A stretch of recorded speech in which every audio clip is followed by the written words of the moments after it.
Assalamualaikum warahmatullahi wabarakatuh dan Shalom. Perkenalkan, nama saya Tuliana Malisa, Stambuk G701-18046. Saya Dwi Putri Hanono, Stambuk G701-18177. Saya Dian Sari, Stambuk G701-18150. Saya Igalda, Stambuk G701-18084. Saya Aksalam Ismail, Stambuk G701-18015.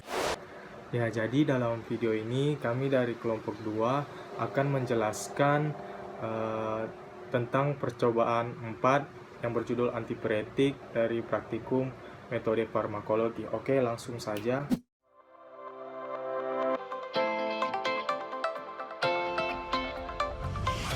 Jadi saya akan menyebutkan nama resmi dan nama lain dari obat-obat yang digunakan dalam percobaan ini. Yang pertama itu PCP atau paracetamol. Ya, nama resminya itu paracetamol dan nama lainnya acetaminophen. Dan yang kedua ibuprofen. Untuk nama resmi dan nama lainnya itu sama saja, ibuprofen. Dan yang ketiga acetosal. Nama resminya itu acetosal dan nama lainnya itu aspirin. Terima kasih. Ya, indikasi. Jadi, indikasi dari obat-obat yang akan kita gunakan dalam praktikum ini semuanya hampir sama, yaitu antipiretik.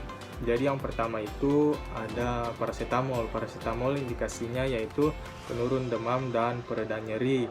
Yang kedua itu ibuprofen. Ibuprofen indikasinya yaitu nyeri ringan sampai nyeri sedang, demam, dan osteoartritis.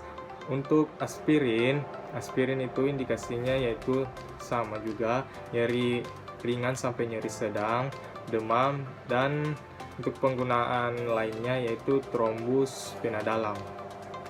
Baiklah, saya akan menjelaskan dosis dari 3 obat, yaitu ibuprofen, paracetamol, dan acetosal, di mana dosis dewasa dari ibuprofen ini yaitu 2-3 kali 200-400 mg per hari, sedangkan dosis anak yaitu 20-40 per kilogram berat badan per hari tiap 3-4 jam, sedangkan dosis dewasa pada paracetamol yaitu 325-650 mg tiap 4-6 jam dan tidak bisa melebihi dari 4 gram, sedangkan dosis anak yaitu 10-15 mg per kilogram tiap 4-6 jam, sedangkan dosis pada acetosal pada orang dewasa yaitu hampir sama dengan paracetamol, yaitu 325-650 mg per hari tiap 4-6 jam, sedangkan dosis anaknya yaitu 10-15 mg per kilogram tiap 4-6 jam. Saya akan membahas tentang mekanisme kerja dari obat-obatan yang dipakai di percobaan 4 antipiretik. Untuk obat-obatannya itu ada 3. Yang pertama paracetamol, ibuprofen, dan juga acetosal atau aspirin. Nah, saya akan menjelaskan obat yang pertama yaitu paracetamol. Mekanisme kerja dari paracetamol yaitu menghambat pembentukan prostaglandin dan juga pembentukan cairan cerebrospinal. Nah, untuk pembentukan prostaglandin itu nanti akan saya bahas bersama dengan ibuprofen dan acetosal karena mekanisme kerjanya itu hampir sama. Nah, yang akan saya bahas terlebih dahulu yaitu pembentukan cairan cerebrospinal. Cairan cerebrospinal ini merupakan cairan yang terbentuk, salah satu penyebab terbentuknya adalah dari pirogen. Nah, pirogen ini merupakan suatu zat yang bisa menyebabkan demam. Pirogen terbagi atas 2, pirogen endogen dan juga pirogen eksogen. Nah, cairan cerebrospinal yang dihasilkan ini dapat dalam konsentrasi atau dalam jumlah yang tinggi itu dapat mengganggu suhu tubuh atau homeostatis. Nah, kemudian kita lanjut ke mekanisme selanjutnya dari ketiga obat ini, yaitu rata-rata hampir sama, yaitu menghambat pembentukan prostaglandin. Nah, untuk prostaglandin sendiri ini dihasilkan atau disintesis dari asam arakidonat. Nah, Asam arakidonat ini dihasilkan dari jalur siklooksigenase atau melewati jalur siklooksigenase. Untuk obat-obatan seperti paracetamol, ibuprofen, dan asetosal, ini mekanismenya adalah menghambat siklooksigenase. Ketika penghambatan siklooksigenase, otomatis asam arakidonat tidak akan bisa mensintetis protein prostaglandin. Tidak akan bisa mensintesis prostaglandin, di mana untuk prostaglandin yang tersintesis itu ada 5. Salah satunya adalah prostaglandin E2. Nah, prostaglandin E2 ini sangat berperan dalam homeostatis, pembentukan inflamasi, nyeri, dan juga demam atau peningkatan suhu tubuh. Makanya ada beberapa obat, salah satu contohnya yaitu obat-obatan antiinflamasi non-steroid yang satu obat dapat digunakan untuk 2 kondisi.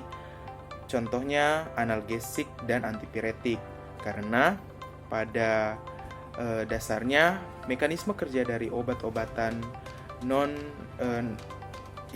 obat-obatan antiinflamasi non-steroid itu dia memblokade siklooksigenase yang merupakan jalur dari asam arakidonat untuk pembentukan prostaglandin. Jadi, obat-obatan antiinflamasi non-steroid ini dia dapat menghentikan produksi atau sintesis dari prostaglandin, sehingga tidak akan ada mediator untuk rasa nyeri dan juga demam. Seperti itu mekanisme kerja obatnya.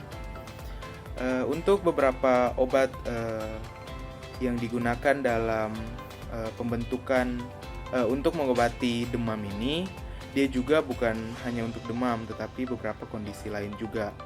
Tetapi untuk percobaan kali ini, karena kita membahas antipiretik, maka obat-obatan yang saya bahas tadi mekanismenya lebih terspesifik untuk antipiretik atau peningkatan obat-obat yang digunakan untuk mengobati peningkatan suhu tubuh yang tinggi. Di sini saya akan menjelaskan antipiretik. Antipiretik pada rute pemberiannya yang akan dilakukan. Yang pertama itu disiapkan alat dan bahan, lalu diambil tikus, diukur tersebut melalui awal itu melalui rektal.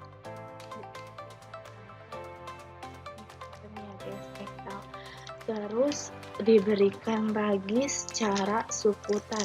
Nah, secara suputan ini yaitu pemberiannya itu melalui tengkulak mencit pada bagian sini. Lalu habis itu ditunggu 5 menit. Setelah itu diukur suhunya lagi melalui rektal. Nah, untuk pemberiannya ini ada 2 macam pemberian, itu secara IP dan secara oral. Misalkan secara IP itu diberikan secara sejajar pada rongga perut, disuntikannya pada bagian sini. Ini hanya contoh. Lalu kalau rute pemberian secara oral itu diberikan itu melalui mulut. Jadi sedangkan untuk rute pemberian secara IP itu dia diberikan NaCl fisiologis. Diberikan NaCl fisiologis. Lalu kalau misalkan rute pemberian secara oral itu diberikan NACMC, terus paracetamol, ibuprofen, sama aspirin. Setelah itu setelah pelakuan itu diukur suhu pada menit ke-5, 10, 15, 20 hingga 30 menit. Setelah pelakuan habis itu diamati suhu tubuh pada masing-masing pencit. Sekian, terima kasih.